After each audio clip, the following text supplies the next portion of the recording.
Anak laki-laki ini melemparkan sebuah koin dari atap sebuah gedung pencakar langit. Ia penasaran apa yang akan terjadi jika koin itu mengenai seseorang. Namun karena angin, koin itu bergeser dari jalur lurusnya dan jatuh ke dalam saluran ventilasi gedung. Koin itu berputar saat turun dan akhirnya tersangkut di bilah kipas pembuangan. Kipas itu langsung macet dan berhenti. Tepat di bawahnya, sebuah pesta besar dan megah sedang berlangsung. Orang-orang menari dan tak seorang pun tahu bahwa sesuatu yang mengerikan akan segera terjadi dari atas kepala mereka. Ketika volume musik meningkat, lantai di bawah yang disangga oleh baut-baut besi perlahan mulai terlepas. Seorang pelayan membuka sebotol sampahnya. Tutupnya terlempar dan mengenai lampu gantung kristal di langit-langit. Sebuah pecahan lampu itu patah dan jatuh ke atas panggung di bawahnya. Panggung itu terbuat dari kaca, dan begitu pecahan itu jatuh, retakan mulai menyebar di seluruh permukaannya. Hal-hal kecil, satu persatu, mulai bersatu menciptakan sesuatu yang besar.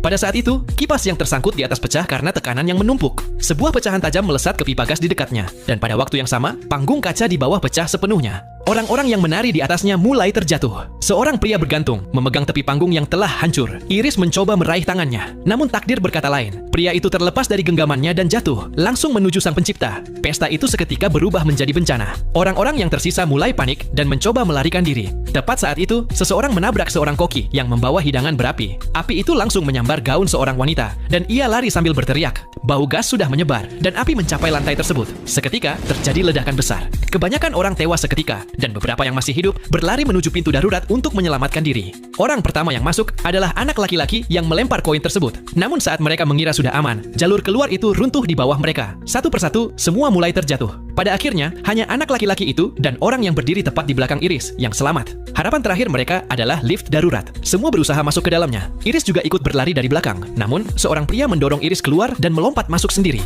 Lift itu kelebihan muatan. Kabel-kabelnya terputus dan akhirnya terjatuh. Tak ada yang selamat di dalamnya, kecuali Iris yang secara ajaib selamat kembali. Karena tak ada jalan keluar, orang-orang yang masih hidup berkumpul di satu sisi. Mereka berharap bagian itu aman. Namun berat orang-orang yang terkumpul di satu sisi membuat bagian itu patah lebih dulu. Iris kembali selamat entah bagaimana. Ia mencoba menyelamatkan seorang wanita lain. Ia hampir berhasil meraih tangannya. Namun sebelum sempat, wanita itu jatuh. Yang aneh, bagian kecil lantai kaca tepat di bawah Iris masih utuh. Orang-orang lainnya berdiri terpaku di tempat yang sama. Tak ada yang bergerak. Sekarang mereka hanya menunggu pertolongan. Sementara itu, anak laki-laki yang melempar koin tadi baru saja mencapai lantai dasar. Koin yang sama jatuh tepat ke atas sebuah piano besar. Piano itu kehilangan keseimbangan, tergelincir, dan jatuh ke bawah. Piano itu menghantam lantai kaca tempat orang-orang itu berdiri, membuat mereka semua jatuh. Piano itu terus jatuh dan menimpa anak laki-laki yang melempar koin tersebut. Dalam sekejap, nyawanya hilang.